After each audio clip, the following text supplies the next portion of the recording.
An enraged caller lashed out at the French over its activity in British waters and suggested a hilarious compromise.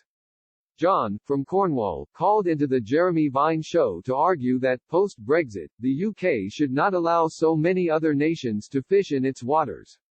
He argued the French were taking too many fish and caught 84% of the cod. During his outburst, the caller quipped if the UK wants, it should be able to take 80% of the greats from the Champagne area.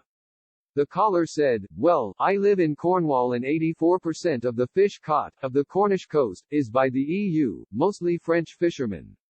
There isn't a free trade agreement that exists in the world that allows one party to take access to another party's sovereign territory.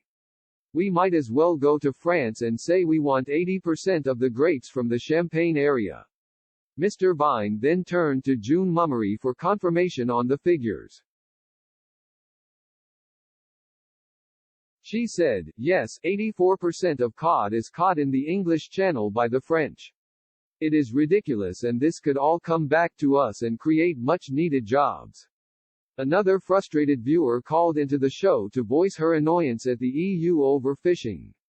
Lois from Essex told Jeremy Vine and the panel EU fishermen were attempting to take British fishermen's livelihoods away. She said, this has got nothing to do with nostalgia, it has got everything to do with our industry. Why should we keep giving in to the EU? How dare they try and take our livelihoods away from us? Ms. Mummery also claimed Brexit was the perfect chance to rebuild the fishing industry. She said, we have got a golden opportunity to rebuild our industry that quite frankly has been taken away from us. We need to create jobs now for future generations, and you cannot do that if you allow the EU to still control some of our fishing industry. So we have to take back control. There is no other way forward for us. Why should the coastal community be the sacrificial lamb in all of this? No. We have been sacrificed once before and we've had enough.